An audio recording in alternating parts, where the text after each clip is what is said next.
Padre Celestial, gracias te damos por el privilegio de estar aquí.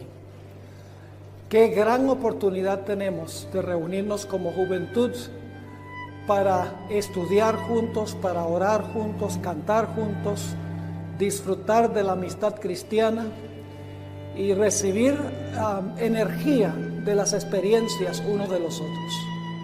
Pedimos, Padre, que al estudiar este tema en esta mañana, que tu Santo Espíritu nos acompañe y nos capacite para proclamar estos mensajes tan importantes para este tiempo. Te damos gracias por tu compañía, por escuchar nuestra oración, pues te la imploramos en el precioso nombre, que es sobre todo nombre, el nombre de Jesús. Amén. Si tienen sus Biblias, voy a invitarles a abrirlas al libro de Apocalipsis, el capítulo 14, y vamos a leer los versículos 6 al 12. Apocalipsis 14, 6 al 12, los mensajes de los tres ángeles, y luego quiero compartir con ustedes 10 puntos cruciales, introductorios para entender estos mensajes. Pero vamos a leer los mensajes primero. Y quiero decirles también que yo voy a hacer una presentación más o menos de 45 a 50 minutos, y luego vamos a dejar unos 10 o 15 minutos para que puedan hacer preguntas. Así que les pido que por favor anoten las preguntas a medida que estamos avanzando, y entonces vamos a dar ese tiempo al final para que puedan hacer las preguntas, y vamos a hacer el intento de contestarlas. Dice en el versículo 6: vi volar por en medio del cielo a otro ángel que tenía el evangelio eterno para predicarlo a los moradores de la tierra, a toda nación, tribu, lengua y pueblo, diciendo a gran voz: temed a Dios y dadle gloria, porque la hora de su juicio ha llegado, y adorad a aquel que hizo el cielo y la tierra, el mar y las fuentes de las aguas. Ese es el mensaje del primer ángel. Ahora viene el segundo. Otro ángel le siguió diciendo: ha caído Babilonia, la gran ciudad, porque ha hecho a beber a todas las naciones del vino del furor de su fornicación. Luego viene el tercer mensaje, versículo 9, y el tercer ángel los siguió, diciendo a gran voz: si alguno adora a la bestia y a su imagen, y recibe la marca en su frente o en su mano, él también beberá del vino de la ira de Dios, que ha sido vaciado puro en el cáliz de su ira, y será atormentado con fuego y azufre delante de los santos ángeles y del Cordero, y el humo de su tormento sube por los siglos de los siglos. Y no tienen reposo de día ni de noche los que adoran a la bestia y a su imagen, ni nadie que reciba la marca de su nombre. Aquí está la paciencia de los santos, los que guardan los mandamientos de Dios y la fe de Jesús. Son los mensajes de los tres ángeles de Apocalipsis 14. Ahora quiero compartir con ustedes 10 puntos que necesitamos tomar en cuenta al estudiar los mensajes de los tres ángeles. El punto número 1 es que en realidad estos ángeles no son ángeles literales que vuelan por el medio del cielo. Los ángeles representan la tarea que hace un pueblo. Los ángeles representan al pueblo de Dios. La palabra ángel, como ustedes saben, significa mensajero. En Apocalipsis, el capítulo 1 y el versículo 1 al 3 tenemos el proceso. En realidad, lo que sucede es que los seres humanos proclamamos los mensajes de los tres ángeles con la ayuda de los ángeles. Es decir, nosotros somos los mensajeros y somos inspirados por Dios a través del ministerio de los ángeles. En Apocalipsis 1 y el versículo 1 al 3 dice: la revelación de Jesucristo que Dios le dio para manifestar a sus siervos las cosas que deben suceder presto. Ahora, hay una cadena que Dios usa para transmitir su mensaje. Dios, según el versículo 1, le da el mensaje a Jesús. Jesús se lo da al Espíritu Santo, porque cada mensaje de cada iglesia dice: el que tiene oído, oiga lo que el Espíritu dice a las iglesias. Si el Padre se lo da a Jesús, Jesús le da el mensaje al Espíritu Santo, y el Espíritu Santo dice en la última parte del versículo 1, enviándola por su ángel a Juan su siervo. Es decir, la cadena es el Padre, al Hijo, al Espíritu Santo, al ángel, y luego sigue diciendo que el ángel le da el mensaje ¿a quién? A Juan. Y luego, ¿qué hace Juan?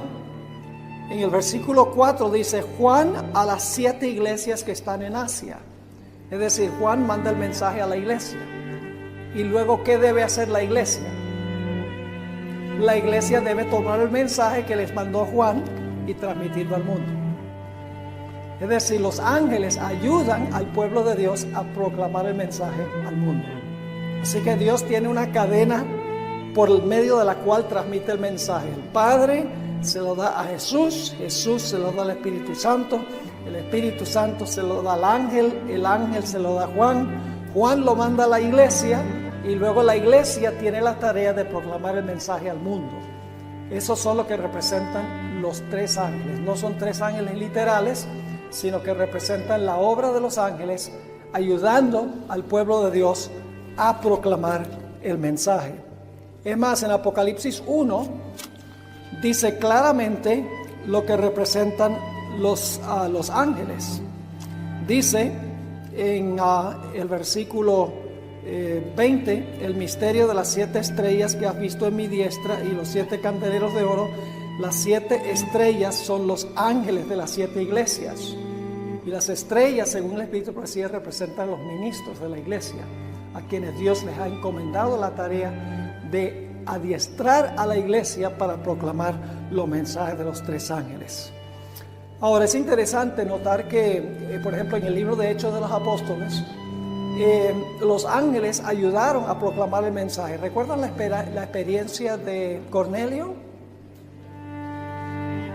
¿Quién es el que fue y habló con Pedro y le habló de que Cornelio iba a venir? Y le dijo qué debía decir. Un ángel. ¿Recuerdan la experiencia del etíope? Donde dice que el Espíritu le dijo a Felipe que se encontrara con el etíope, y luego dice que un ángel le dijo que fuera a hablar con el etíope, e inclusive le dijo qué debía decirle. Así que eso demuestra el proceso. Los 3 ángeles representan un pueblo ayudado por los ángeles en la proclamación del Evangelio. Dicho sea de paso, en la Biblia hay seres humanos a quienes se les llaman ángeles. Tal vez la mejor traducción sería mensajero. Por ejemplo, Epafrodito es un individuo que tal vez no hemos oído mencionar mucho. El apóstol Pablo lo menciona en Filemón 2:25. Dice que Epafrodito era un ángel, era ser humano, pero un ángel en el sentido de que debía proclamar el mensaje. Juan el Bautista se le llama un ángel, ángelos, también en Mateo 11:10.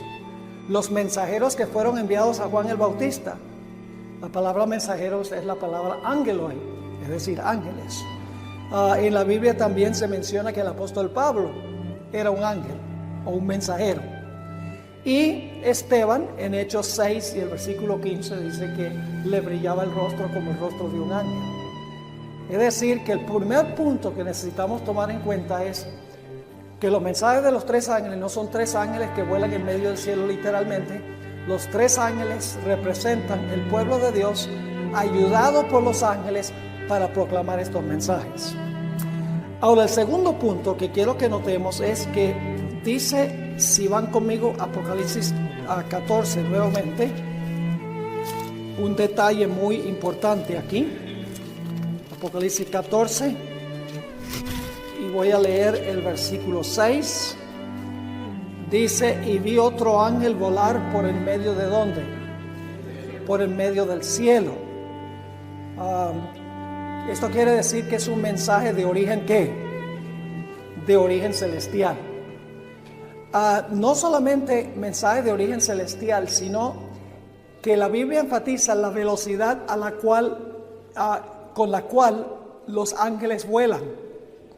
En Ezequiel 1, 13 y 14, por ejemplo, dice que los ángeles vuelan a la velocidad del relámpago. Es decir, que cuando dice que 3 ángeles vuelan en medio del cielo, significa que es un mensaje celestial y que también es un mensaje que debe proclamarse velozmente a través de todo el mundo. Es decir, punto número 1, los mensajes de los 3 ángeles no son 3 ángeles literales, es un pueblo ayudado por los ángeles para proclamar este mensaje final de Dios. En segundo lugar, el mensaje son 3 ángeles que vuelan en el cielo, vuelan como el relámpago. El mensaje es un mensaje celestial que debe ir con la rapidez del relámpago a todo el mundo. El siguiente punto es que se usa una palabra muy interesante en el mensaje del primer ángel y en el mensaje del tercer ángel. Dice en el mensaje del primer ángel, vi otro ángel volar por el medio del cielo, y luego dice en el versículo 7, diciendo en alta voz. Es decir, el mensaje de los 3 ángeles se proclama ¿cómo? Se proclama con poder y con autoridad. La palabra que se usa allí en alta voz es la palabra megafone. ¿Qué palabra en español viene de megafone? Megáfono. ¿Sabes lo que es un megáfono? El aparato que usan los directores de conquistadores en un camporí. Empujan un botón y hablan y amplifica la voz. Esa es la palabra que se usa aquí, megáfono. Yo pregunto, ¿el megáfono suena bien fuerte? ¿Cómo no? Así que en el mensaje del primer ángel dice a gran voz, y luego en el mensaje del tercer ángel dice también en el versículo 9, y el tercer ángel lo siguió diciendo en alta voz, es decir, con voz de megáfono. Es decir, los mensajes de los 3 ángeles no se deben proclamar así en forma débil, en forma nada más hablándolos. Hay que proclamarlos con una voz alta y con autoridad. El siguiente punto es que estos mensajes son globales. Noten Apocalipsis 14 y el versículo 6 nuevamente, Apocalipsis 14, 6. Vi otro ángel volar por el medio del cielo que tenía el evangelio eterno para predicarlo a los que moran en la tierra. ¿Y a dónde va este mensaje? A toda nación, tribu, lengua y pueblo. Ahora yo pregunto, para que el mensaje pueda ir a toda nación, tribu, lengua y pueblo, ¿es necesario que haya un pueblo global? ¿Sería necesario tener una iglesia que tiene presencia en todo el mundo para proclamar los mensajes globalmente? ¿Cómo no? Es decir, esto nos indica de que se necesita un pueblo, se necesita una iglesia de alcance global para poder proclamar los mensajes a nivel global. Esto nos demuestra que en realidad la única iglesia en el mundo que tiene la infraestructura para poder cumplir este cometido es la iglesia adventista, porque la iglesia adventista básicamente tiene presencia global, tiene presencia en todas partes del mundo. Es más, yo creo que Dios estableció nuestra organización con el fin y el objetivo de plantar a nuestra iglesia en todo país del mundo para que se pueda cumplir este cometido de predicar estos mensajes de los 3 ángeles globalmente. Se necesita un remanente global para predicar este mensaje global. Es decir, el siguiente punto es que los mensajes de los 3 ángeles tienen que ir a todo el mundo, y para ir a todo el mundo se necesita presencia en todos los países del mundo, gente que habla en los diferentes idiomas, en las diferentes culturas, moverse en los diferentes países del mundo. Ahora, el siguiente punto es muy importante, y es que estos mensajes tienen un orden. Hay que proclamarlos en orden. Es un error dar como el primer estudio bíblico la bestia, su imagen y su marca. Puedes hacerlo al revés. Estos mensajes vienen en su orden. Hay que proclamarlos como están escritos, en el orden en que están escritos en Apocalipsis. Fíjense nuevamente Apocalipsis 14. Primero habla de otro ángel que vuela, lleva el evangelio eterno a todo el mundo. Y luego dice en el versículo 8 y otro ángel les siguió diciendo. Es decir, estos tres ángeles no están volando todos paralelos, juntos. No, primero vuela un ángel y luego entonces se le une otro ángel. Y luego noten lo que dice el versículo 9. Y el tercer ángel los siguió diciendo. ¿Ve? Primer ángel vuela, presenta su mensaje, luego se une un segundo ángel y presenta su mensaje, y luego se une un tercer ángel, y entonces ahí los tres vuelan juntos. Pero los mensajes hay que proclamarlos en su orden. Permítanme mencionarles por qué. El mensaje del segundo ángel dice que Babilonia cayó e invita a los que están en Babilonia a salir de Babilonia. Ahora, la pregunta clave es: ¿por qué deben salir de Babilonia? Por lo que dice el mensaje del primer ángel. El primer ángel dice: teme a Dios. Y dicho sea de paso, en la Biblia, cuando se usa la expresión temer a Dios, casi siempre va vinculado con guardar los mandamientos. Teme a Dios, dale gloria, adora al Creador. ¿Qué nos trae a la mente la expresión adora al Creador? El sábado. Ahora, ¿los que están en Babilonia guardan el sábado? No. Si uno le dice a una persona, tiene que salir de Babilonia, va a decir, ¿por qué?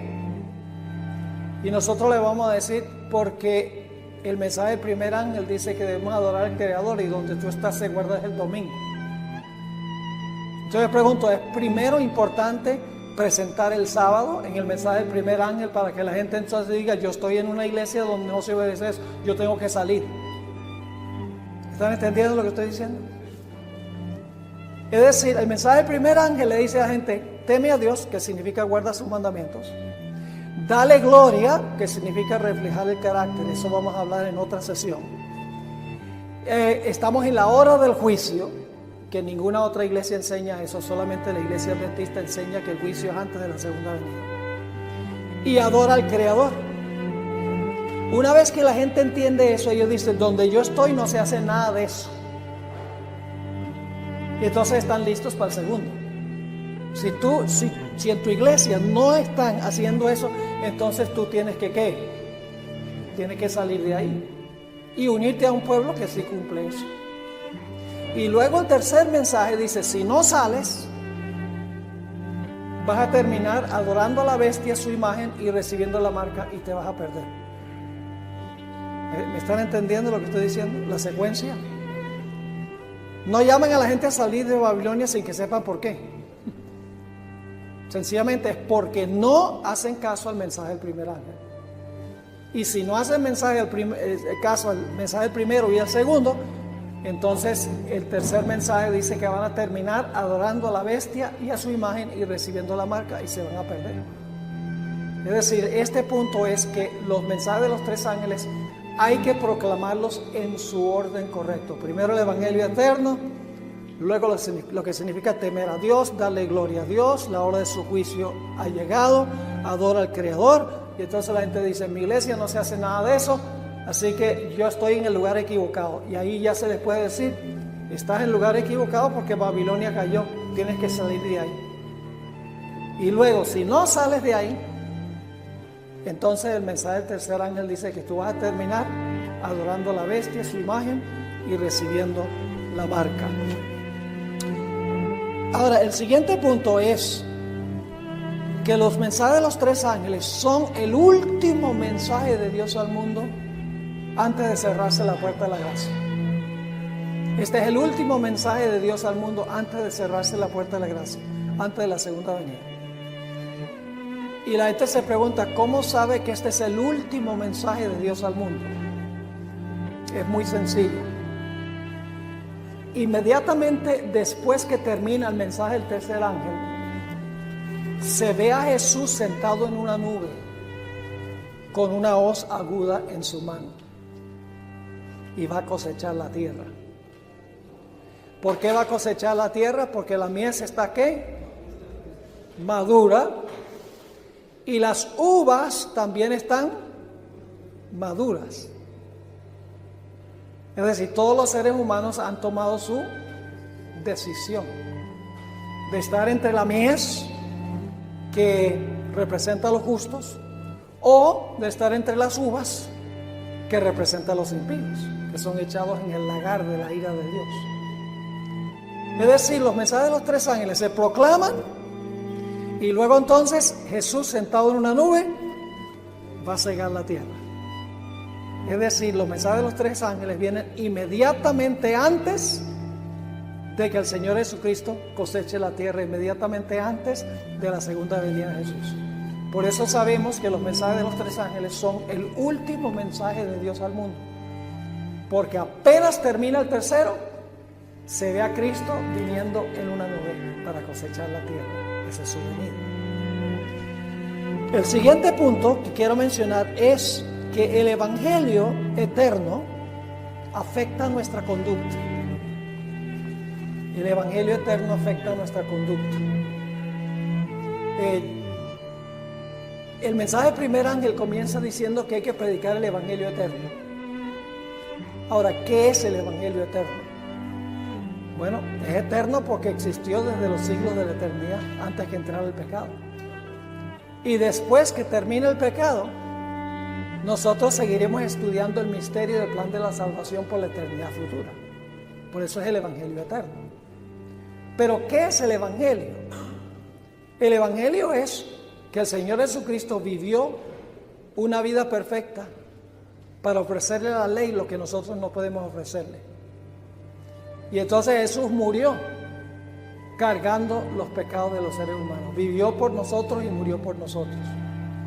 Y la Biblia enseña que cuando una persona se arrepiente, confiesa sus pecados y recibe a Jesús como su Salvador personal, el Señor Jesucristo toma su vida perfecta y nos la pone a nuestra cuenta. Y Dios nos mira a nosotros en Cristo. No nos mira a nosotros, sino que mira a Jesús. Y Dios toma la muerte de Cristo y también nos la pone a nuestra cuenta. Él murió para que yo no tenga que morir. Es decir, vivió en nuestro lugar y murió en nuestro lugar. Ese es el Evangelio. Pero la mayoría de las iglesias creen eso. La mayoría de las iglesias paran allí y dicen, sí, Cristo vivió y murió por mí y ya, eso es todo. Pero el mensaje del primer ángel, escuchen bien, después que se dice que el Evangelio eterno debe ir a toda nación, tribu, lengua y pueblo, luego nos dice cuál es la reacción de las personas que reciben el Evangelio eterno. Porque el primer ángel dice, temed a Dios. Es decir, los que han recibido el Evangelio, ¿qué van a hacer? Y ese es un imperativo. Es decir, la palabra temed es un imperativo, es un mandato. En griego, en el idioma griego, no es un indicativo, sino que es un imperativo. Temed a Dios, que casi siempre se conecta en la Biblia con guardar los mandamientos de Dios. Y luego dice, dadle gloria. Ese es un imperativo también, es una sola palabra, doxazo en griego. En español se traduce con dos, dadle gloria o darle honra. Pero en el griego es una sola palabra. Es decir, que la persona que ha recibido el Evangelio no solo va a guardar los mandamientos, sino que va a darle a Dios ¿qué? Va a darle a Dios gloria. Y luego hay un tercer imperativo que dice, adorad a aquel. Un imperativo también. El que realmente ha recibido el Evangelio va a adorar a Dios, el Creador. Le va a rendir culto, homenaje, le va a rendir obediencia. Es decir, el mensaje del primer ángel no solamente nos dice que Cristo vivió por nosotros y murió por nosotros. El mensaje del primer ángel dice, como resultado de haber recibido el Evangelio, tú debes temer a Dios, debes darle gloria y debes adorar a Dios. Es decir, los mensajes de los tres ángeles no solamente enfatizan lo que Cristo hizo por nosotros, sino lo que Cristo hace en nosotros. Nuevamente, este punto es que el Evangelio eterno afecta nuestra conducta, nuestro diario caminar. El siguiente punto es que los mensajes de los tres ángeles van acompañados de la lluvia tardía. El título de este GYC es Pentecostés 2016, porque estamos anhelando que Dios derrame su Espíritu Santo en el poder de la lluvia tardía. Y nos preguntamos, bueno, ¿y cómo sabemos que los mensajes de los tres ángeles van acompañados de la lluvia tardía? La razón es muy sencilla. Apenas termina el mensaje del tercer ángel, la mies está madura y las uvas están maduras. Yo pregunto, ¿qué era lo que maduraba las cosechas en Israel? ¿Qué era lo que, déjeme ir un poquito más atrás, qué era lo que causaba que la semilla germinara y comenzara a crecer? ¿Qué clase de lluvia se llama eso? La lluvia temprana. ¿Qué era lo que maduraba la cosecha en Israel? La lluvia tardía. Era con el propósito de terminar y completar el proceso, de madurar la cosecha. Y es interesante que apenas el tercer mensaje se proclama, dice, la mies está madura y las uvas también están maduras. Eso indica que los mensajes de los tres ángeles estaban acompañados ¿de qué? De la lluvia tardía, porque maduraron la cosecha. Es decir, los mensajes van acompañados de la lluvia tardía. Ahora, otro punto importante es que los mensajes de los tres ángeles van conectados con el lugar santísimo del santuario. Dice, ¿cómo sabemos que van conectados con el lugar santísimo del santuario? Bueno, la expresión temed a Dios va vinculada con los mandamientos de Dios. Pero no solo eso, el mensaje del tercer ángel termina diciendo, aquí están los que ¿qué? Los que guardan los mandamientos de Dios. Ahora yo pregunto, ¿dónde se encontraban los mandamientos de Dios? En el arca del pacto, en el lugar santísimo. El mensaje del primer ángel nos dice que debemos adorar al Creador. ¿Cuál es la señal del Creador? ¿Y a dónde se encontraba en el santuario el sábado? En los 10 mandamientos que estaban en qué apartamento? En el lugar santísimo. El mensaje del primer ángel dice, la hora de su juicio ha llegado. En Israel, ¿qué día era el día del juicio? El Yom Kippur, el día de expiación. ¿Y en qué apartamento se hacía eso? Entonces los mensajes de los tres ángeles están conectados ¿con qué? Con el lugar santísimo del santuario. Es más, yo les voy a demostrar en las sesiones subsiguientes que Apocalipsis 11:19 introduce todo el resto del libro. Desde Apocalipsis 12 al 22, el centro de enfoque es el lugar santísimo. Y el 11:19 nos introduce la última mitad del libro, capítulo 12 al 22. Y fíjense lo que dice el capítulo 11:19, dice, y el templo de Dios fue abierto en el cielo. ¿Y qué se vio? Y el arca de su testamento fue vista en su santuario o en su templo. Es decir, ese versículo introduce todo el resto del libro. Todo el resto del libro, el enfoque, el énfasis va a ser lo que sucede en el lugar santísimo del santuario. Y eso lo vamos a mirar en la siguiente sesión. Así que es importante recordar que los mensajes de los tres ángeles tienen como centro de enfoque el lugar santísimo del santuario. El siguiente punto es que los mensajes de los tres ángeles, su aceptación o su rechazo, es un asunto de vida o muerte. ¿Por qué decimos que los mensajes de los tres ángeles es un asunto de vida o muerte? Porque cuando se proclaman los mensajes, ¿cuántos grupos hay cuando se terminan de proclamar? 2. La mies y las uvas. Es decir, la reacción de la gente a los mensajes de los tres ángeles determina ¿en qué grupo van a estar? Entre los salvos y los perdidos. ¿Están entendiendo lo que estoy diciendo? Su proclamación es un asunto de vida o muerte, en otras palabras. Los que los aceptan van a ser salvos. Los que los rechazan se van a perder. Porque los tres mensajes lo que hacen es separar a la raza humana en la mies y las uvas. La mies es reunida en el granero de Dios, que representa el cielo, mientras que las uvas son echadas en el lagar y son pisoteadas y sufren la ira de Dios. Así que no son opcionales, son cuestión de vida o muerte. Otro punto es que los mensajes de los tres ángeles presentan las verdades distintivas de la iglesia adventista, las verdades que nos distinguen de todos los demás. Y ustedes dicen, ¿cómo es eso? Bueno, la iglesia adventista dice que Dios quiere que guardemos los mandamientos, ¿sí o no? Siempre hemos enseñado que sí somos salvos por gracia a través de la fe, pero Dios espera que guardemos ¿qué? Que guardemos sus mandamientos. ¿Qué dice el mundo cristiano en cuanto a la ley de Dios? Dice que fue clavada en la cruz, que Cristo la guardó, yo no tengo que guardarla porque como soy salvo por gracia a través de la fe, no es necesario para uno guardar los mandamientos.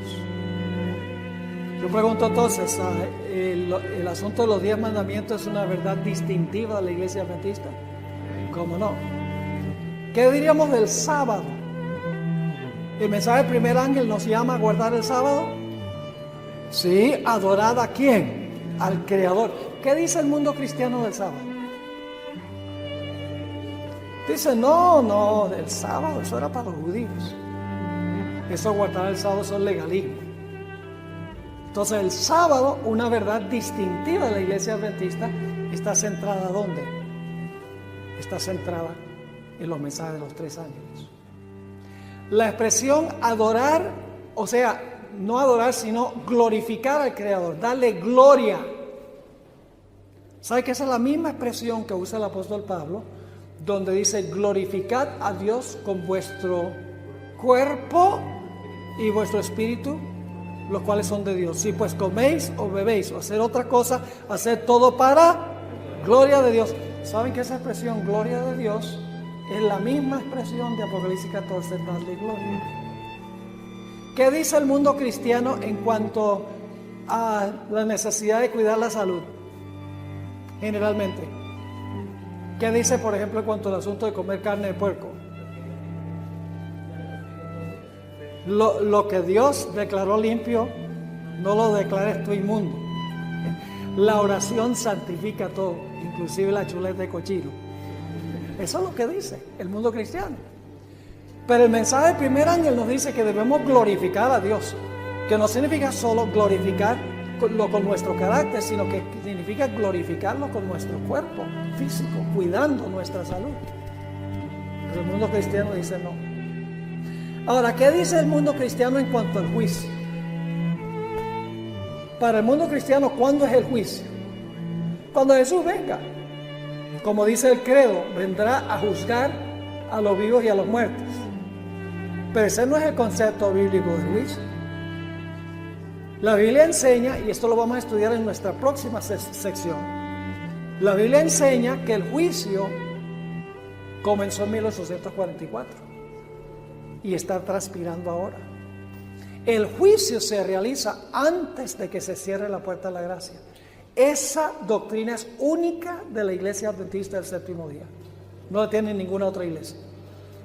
Y está tan claro, lo vamos a ver aquí, está tan claro este asunto en la Sagrada Escritura que uno no sabe cómo es que los cristianos no son capaces de entender esto. Que el juicio se realiza antes de la segunda venida de Jesús. Así que el mundo cristiano dice, el juicio es cuando Cristo venga. Puedes arrepentirte hasta el momento cuando Jesús ya está en la nube. Yo soy tuyo, Señor.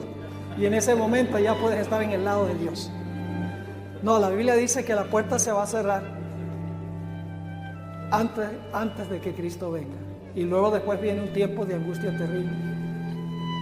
El mundo cristiano particularmente los carismáticos, los pentecostales, etcétera, dicen, en realidad la iglesia, Dios se la va a llevar al cielo en el rapto, antes de la tribulación, antes del tiempo de angustia. Eso no nos toca a nosotros, es lo que dice. Pero la iglesia adventista enseña en armonía con la Biblia que la puerta de la gracia se va a cerrar y luego el pueblo de Dios estará aquí durante el tiempo de angustia. Por eso tenemos que prepararnos para ese tiempo, porque va a ser una prueba muy grande. Así que el mundo cristiano tiene esa verdad distintiva equivocada. ¿Qué dice el mundo cristiano en cuanto a los muertos? Dicen que los muertos todos saben. Si una persona se murió y fue buena, ¿a dónde está? En el cielo. Si fue mala, en el infierno. Y si fue medio mala, en el purgatorio. Exactamente. Crean estas diferentes esferas. Ahora, fíjense que la verdad distintiva de la iglesia adventista de que los muertos nada saben se encuentra en los mensajes de los 3 ángeles y se encuentra encerrada en el santuario. Todas estas doctrinas están en el santuario, en el lugar santísimo del santuario. Yo pregunto, ¿la reforma por salud está en el santuario, en el lugar santísimo? ¿Saben que había un pote de maná ahí? ¿Qué quiso enseñar Dios con el maná? Una dieta sencilla. ¿Y qué quiso Israel? No, la comida rica de Egipto. Esa comida vegana demasiado aguada. Dios quiso enseñar el cuidado de la salud con el maná. Y estaba el pote de maná estaba en el lugar santísimo. El sábado en el lugar santísimo. La ley en el lugar santísimo. El juicio en el lugar santísimo antes de la segunda venida. Y el estado de los muertos también está centrado en el lugar santísimo. Y está en los mensajes de los 3 ángeles. Les explico. El juicio comenzó en 1844. ¿Con quién empezó el juicio? ¿Cuál fue la primera persona en ser juzgada? Adán. La hermana White dice en el conflicto de los siglos que comenzando con los que primero vivieron sobre la tierra. No con los algunos dicen, no empezó con Abel. No es con los que primero murieron, sino con los que primero vivieron sobre la tierra. Y Adán sería el primero. Así que ¿cuándo fue juzgado Adán? Fue el primero en ser juzgado en 1844. Entonces yo pregunto, ¿dónde estaba Adán hasta 1844? ¿En el cielo? No. ¿Cómo iba a ir al cielo antes de que lo juzgaran? ¿Me están entendiendo? El creer que el juicio comienza en cierta fecha y que Adán fue el primero en ser juzgado indica que ni Adán ni nadie más va a ir al cielo hasta que su caso se examine en el juicio. Así que cuando la Biblia dice la hora de su juicio ha llegado, que es el 22 de octubre de 1844, significa que ahí comienza a decidirse quién va a ir al cielo y quién no. Lo cual significa que la gente no se fue para el cielo cuando se murió, sino después que se juzga su caso cuando Jesús venga. Eso indica que los muertos están ¿qué? Que los muertos están muertos hasta que su nombre surja en el juicio. Es decir, el estado de los muertos está también contenido en el lugar santísimo y en los mensajes de los 3 ángeles. El último punto que quiero mencionar es que los que hagan caso particularmente al mensaje del tercer ángel van a pararse victoriosamente sobre el monte de Sión con el Señor Jesús. Ahora yo pregunto, el mensaje del tercer ángel dice que no debemos adorar a la bestia, ni su imagen, ni recibir su marca. ¿Es importante saber quién es la bestia? Sí, porque si usted no sabe quién es la bestia, va a terminar adorándola. ¿Es importante saber quién es la bestia para saber cuál es la imagen de la bestia? Si usted no sabe quién es la bestia, ¿cómo va a saber qué es la imagen? ¿Es importante saber quién es la bestia para saber qué es la marca de la bestia? ¿Cómo no? Ahora, los que aceptan el mensaje del tercer ángel van a ser victoriosos. Noten Apocalipsis 15. Apocalipsis 15 y el versículo 2 al 4. Dice allí: y vi así como un mar de vidrio mezclado con fuego, y los que habían alcanzado la ¿qué? La victoria, ¿sobre quiénes? Sobre la bestia y de su imagen y de su señal y del número de su nombre. Estar sobre el mar de vidrio teniendo las arpas de Dios. Y cantan el cántico de Moisés, siervo de Dios, y el cántico del Cordero, diciendo: grandes y maravillosas son tus obras, Señor Dios Todopoderoso. Justos y verdaderos son tus caminos, Rey de los santos. ¿Quién no te temerá, oh Señor, y engrandecerá tu nombre? Porque tú solo eres santo, por lo cual todas las naciones vendrán y adorarán delante de ti, porque tus juicios son manifestados. Así que el grupo victorioso será el que gana la victoria sobre la bestia, su imagen y su marca. Entonces es importante anunciarle al mundo quién es la bestia y cuál es la imagen de la bestia y cuál es la marca de la bestia. Lógicamente que sí. Pero a veces, ¿qué sucede con nosotros? A veces decimos: no, mejor no proclamamos eso porque la gente se ofende. Ahora, si proclamamos el mensaje del primer ángel, si la gente entiende el mensaje del primer ángel bien y entiende el mensaje del segundo ángel bien, de salir de Babilonia, no va a tener ningún problema con el mensaje del tercer ángel, porque ya estarán preparados para aceptar el mensaje del tercer ángel. Porque en realidad la bestia representa ¿qué sistema? El papado. ¿Y qué representa la imagen de la bestia? Representa el protestantismo apóstata. Es decir, tenemos la iglesia romana y el protestantismo apóstata. Ahora, sobre esta pregunta, necesitamos nosotros saber que la bestia representa la iglesia romana y que el falso profeta o la imagen de la bestia representa el protestantismo apóstata. Es necesario llamar a la gente a salir de esos sistemas. Claro, pero ¿por qué la gente va a salir? Porque primero hemos mostrado la importancia de guardar ¿qué? La ley de Dios. Es el mensaje del primer ángel, temer a Dios. Porque le hemos mostrado ¿qué cosa? Que el sábado es el día de Dios. Porque le hemos mostrado que los muertos nada saben. Porque le hemos mostrado que estamos en la hora del juicio.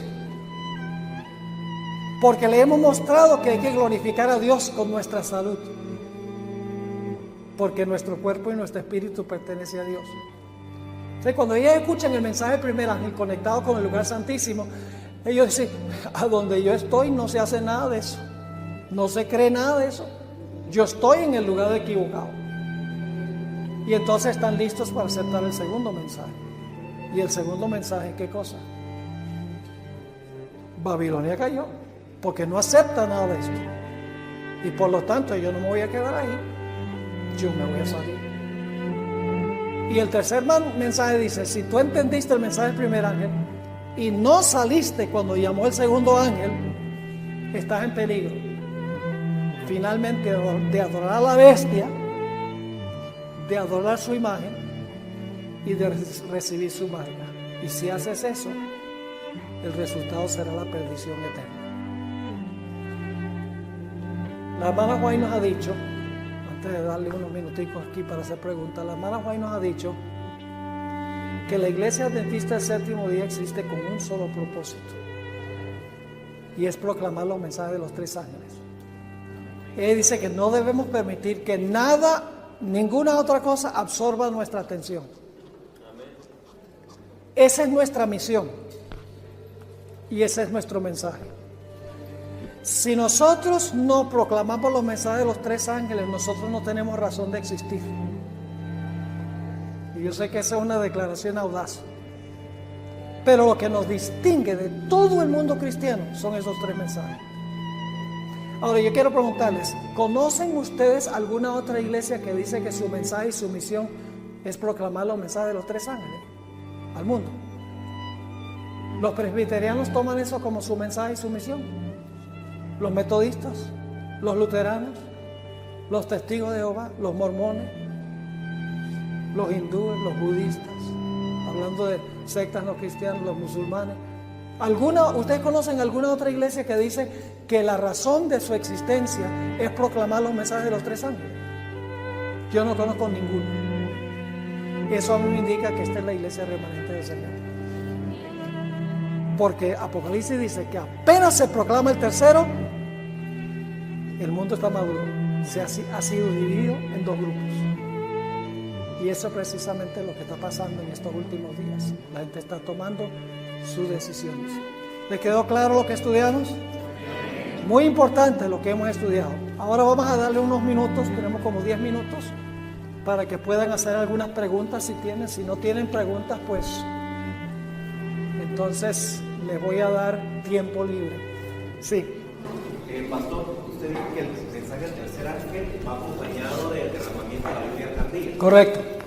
Y la iglesia tiene un poco más de 150 años que está predicando el mensaje de los tres ángeles. La creencia, lo que nos han enseñado es que con el derramamiento del Espíritu Santo se iba a acelerar la proclamación del Evangelio. Y en 150 años todo es como muy rápido. Falta el último pregón. ¿Qué hace falta realmente para que se acelere? Ya digamos que la iglesia tiene presencia y el va, pero ¿qué hace falta realmente para que el mensaje concluya? Hay otro ángel que no mencioné, que es el mensaje del cuarto ángel, se conoce, Apocalipsis capítulo 18. Ese es el mensaje, ese es el ángel de la lluvia tardía. Se conoce como el fuerte clamor. Ese es el ángel que va a alumbrar a toda la tierra con su gloria. Ese es el derramamiento de la lluvia tardía. La lluvia tardía no se ha derramado, no porque Dios no quiera, sino porque nosotros no hemos cumplido las condiciones. Estamos muy cómodos, no sentimos esa pasión porque termine esto, para que podamos ir al reino. Estamos haciendo como los que reconstruyeron los muros del templo de Jerusalén, cada uno enmaderando su casa y preocupándose por sus quehaceres y por tener sus bienes, etcétera. Y no tenemos esa pasión para que termine esto y para que el Señor Jesucristo venga. Es decir, no hemos hecho una entrega completa y total al Señor. Ahí está el problema. Y cuando suceda eso, y no va a ser la mayoría, Dios ha sembrado gente fiel en todas partes del mundo a través de la organización. Pero solo habrá un pequeño remanente en cada lugar que va a terminar la obra del Señor.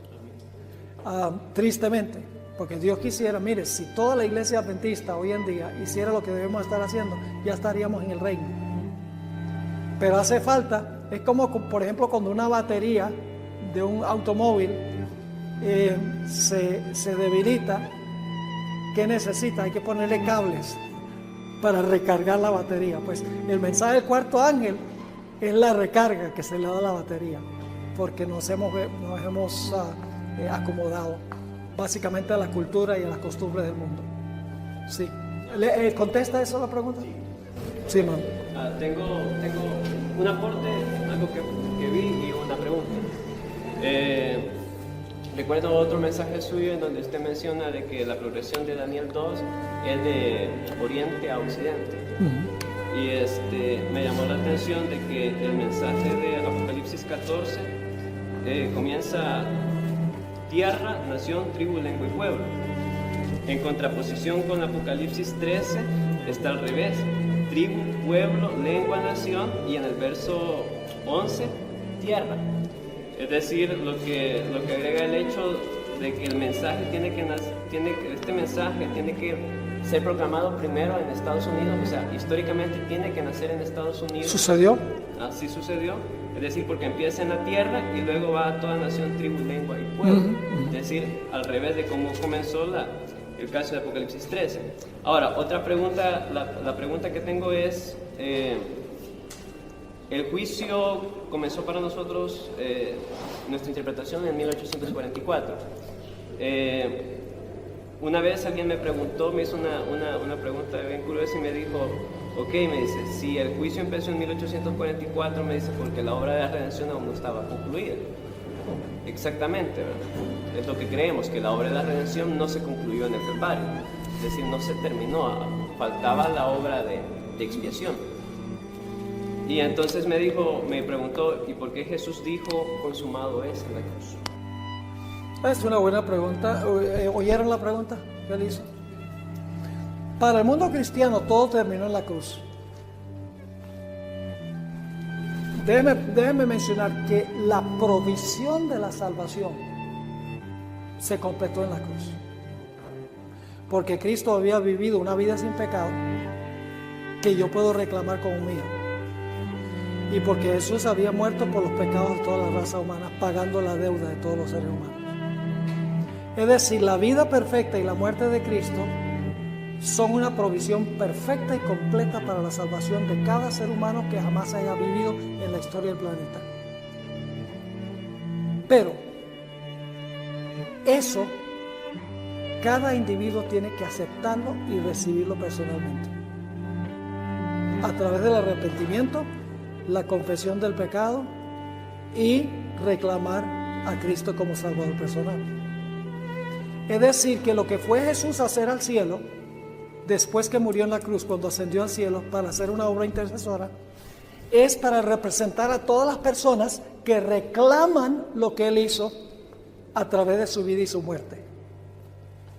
El mundo cristiano no enfatiza ese punto, que nada más porque Cristo vivió y murió por todos no significa que todos se van a salvar. Porque Juan 3:16, nos gusta leer la primera parte, pero se nos olvida la segunda, donde dice, porque de tal manera amó Dios al mundo que daba a su Hijo unigénito. Es decir, lo que hizo Jesús con su vida y su muerte lo hizo por todo ser humano que jamás haya vivido. Pero la segunda mitad del versículo dice, para que todo aquel que en Él cree no se pierda, mas tenga vida eterna. Usted tiene que recibir la vida de Cristo, su muerte como suya, a través del arrepentimiento, la confesión y la fe en Jesús. O si no, queda con su deuda. Yo tengo dos ilustraciones sobre esto. Y la primera es, por ejemplo, yo le compro un regalo de Día de la Madre a mi esposa. ¿Cuánto le cuesta a ella el regalo? Nada. ¿A quién le cuesta? A mí. Yo compro el regalo, yo lo pago, pero la que lo recibe no le cuesta ni un centavo. Pero yo pregunto, ¿tiene ella la opción de aceptar o rechazar el regalo? Y si rechaza el regalo, ¿el pago fue en vano? Le pregunto, si rechaza el regalo, ¿el pago mío fue en vano?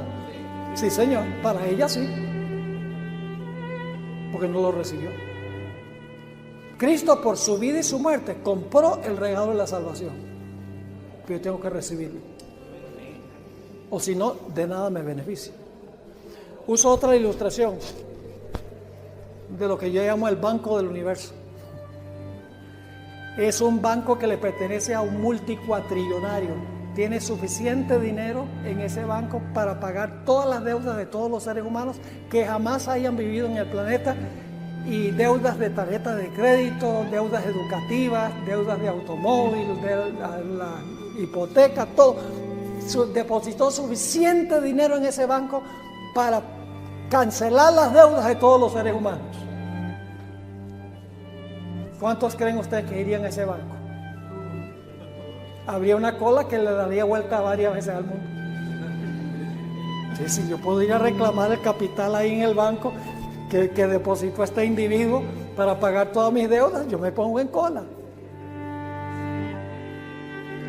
Pero solo hay una condición: el capital está ahí, pero usted tiene que venir a reclamarlo. Es decir, tiene que hacer cola, tiene que venir al banco y tiene que pedir el capital. ¿Qué sucede si usted no viene a buscar el capital?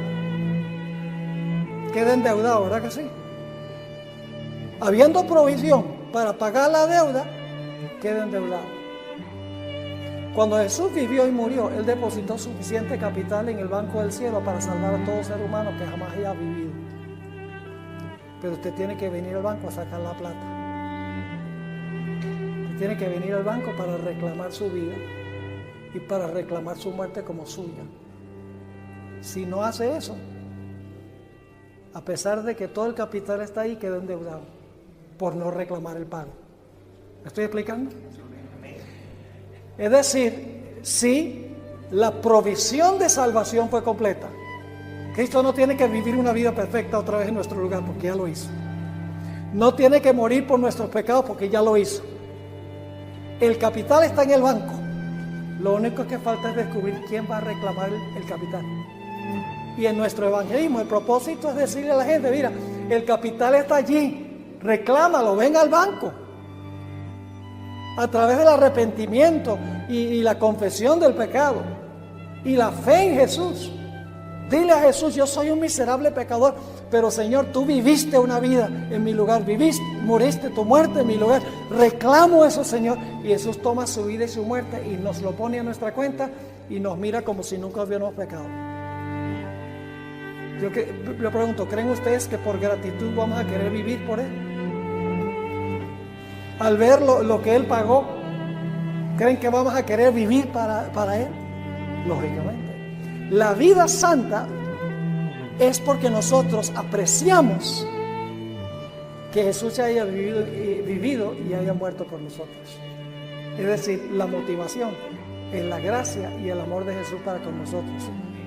La bondad de Dios nos lleva al arrepentimiento, dice el apóstol San Pablo. Y en la historia del hijo pródigo está claramente ilustrado.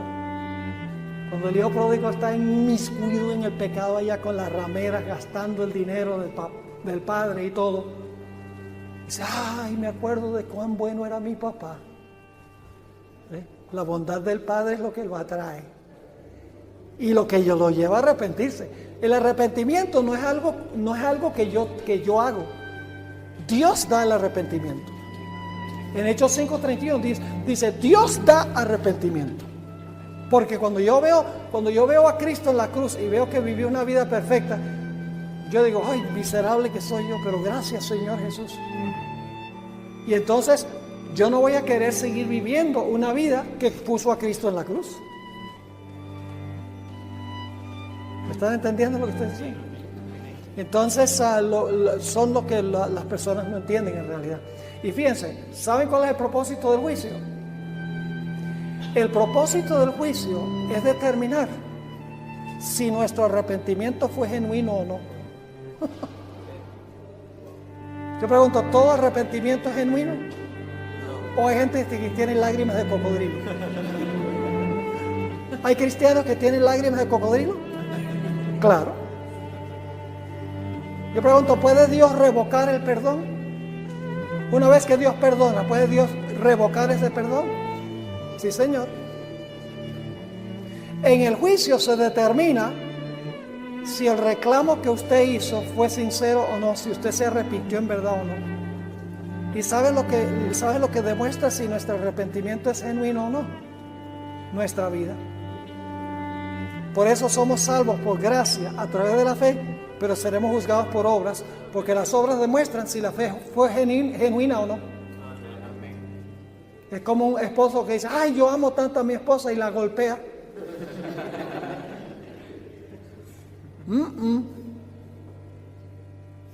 El amor y la fe se demuestran en las obras. No somos salvos por obras, somos salvos por gracia a través de la fe, pero es una fe que obra. Y si no obra, no es fe. ¿Entiendes lo que estoy diciendo? Ok, ¿cuánto tiempo tenemos todavía? ¿Cuánto? ¿15 minutos? Ah, tenemos mucho tiempo entonces. Sí. Solo una, el tiempo del ángel de la ayuda tardía, hay un tiempo, espacio. Hay un tiempo para el derramamiento de la lluvia tardía, sí, pero no hay ninguna fecha que ha sido establecida. Pero será cortísimo. Será un periodo corto, sí, porque en realidad la lluvia tardía va acompañada del fuerte clamor. El fuerte clamor es el último llamado para la gente a salir de Babilonia, porque dice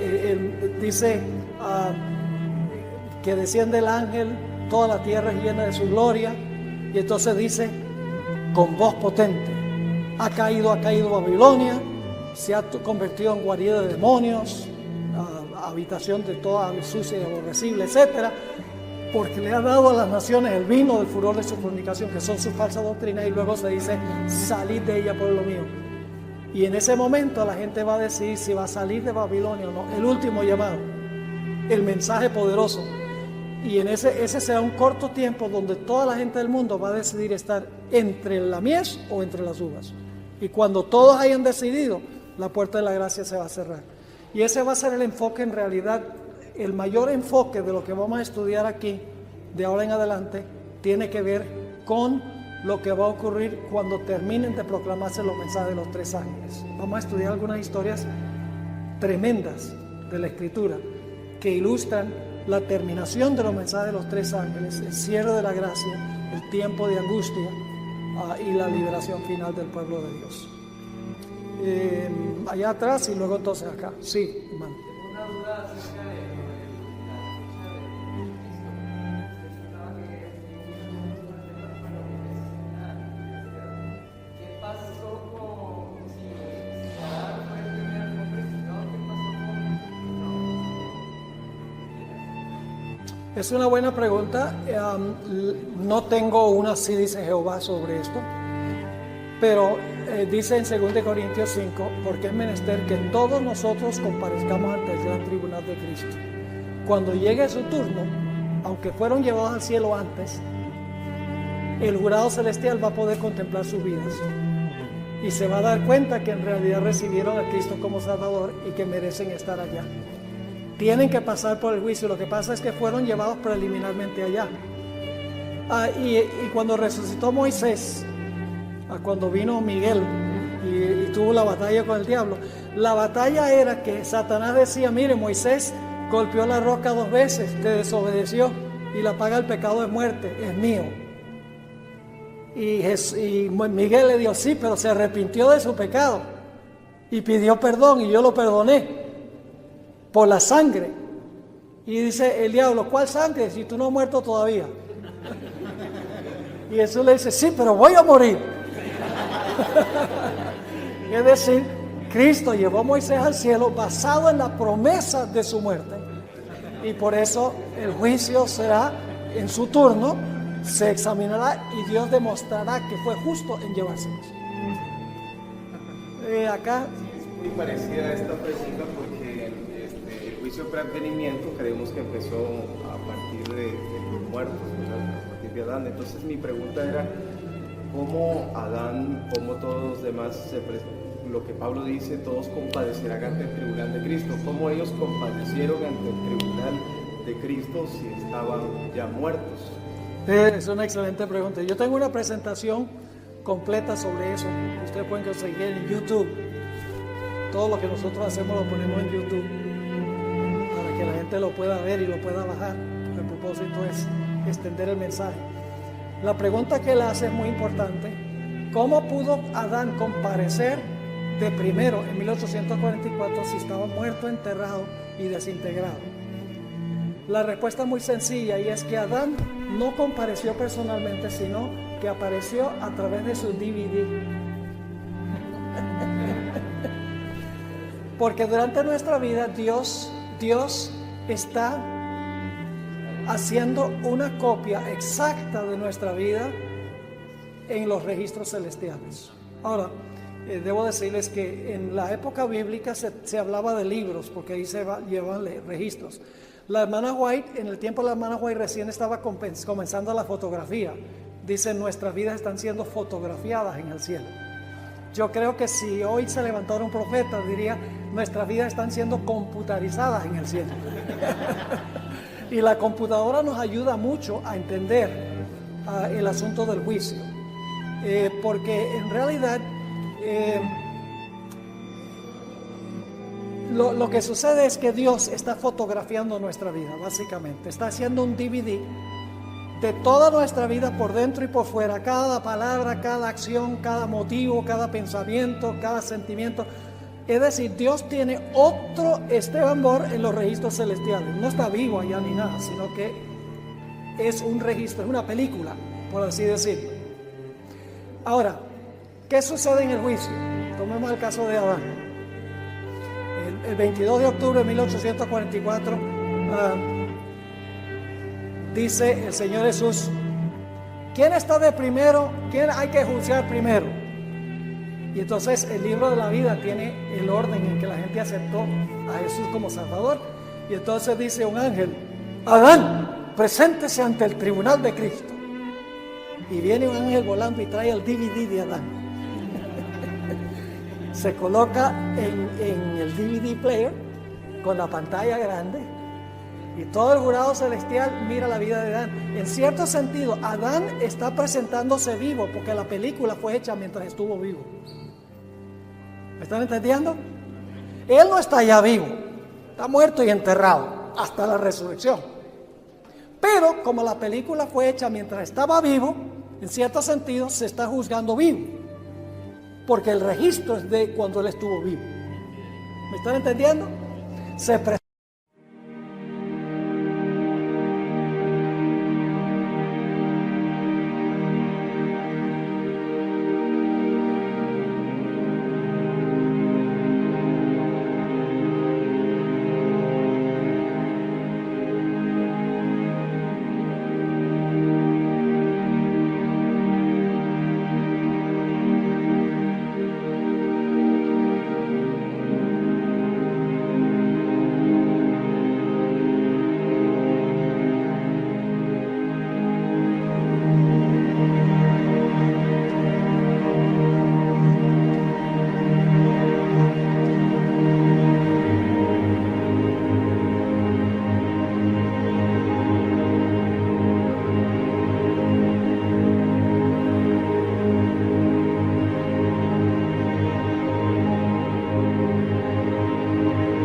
Walking streets lit by distant stars, lost in the electric hum, eyes reflected in shattered glass, dreams buried in the past, silent whispers through digital air, city breaths, we collide. Ghosts of neon trails, they haunt all these echoes we can't hide.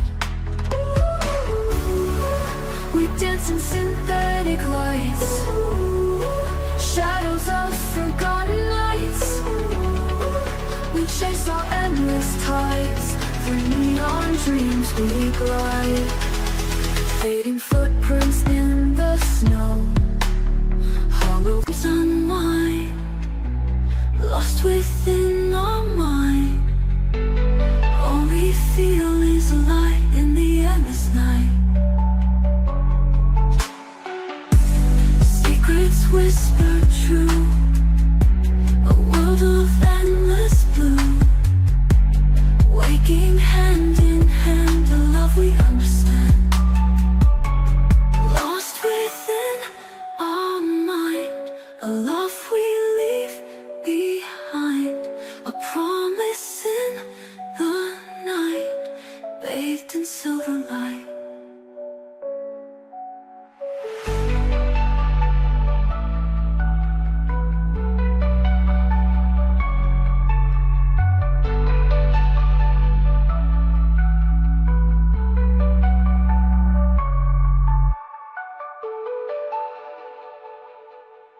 A través de su registro, y entonces el jurado celestial, después que ve la vida, están todos los pecados allí, pero se ve también que se arrepintió, confesó su pecado, confió en Jesús. Entonces cuando se termina de mirar el caso, entonces el Señor Jesucristo dice al jurado, bueno, ¿qué creen ustedes? ¿Viene o se queda? Y el jurado celestial dice, a la luz de lo que hemos visto, viene. Y entonces se sigue con la siguiente persona. Esa es la manera en que la gente comparece ante el tribunal de Cristo. Bueno, se acabó el tiempo. Los 15 minutos se fueron rápido.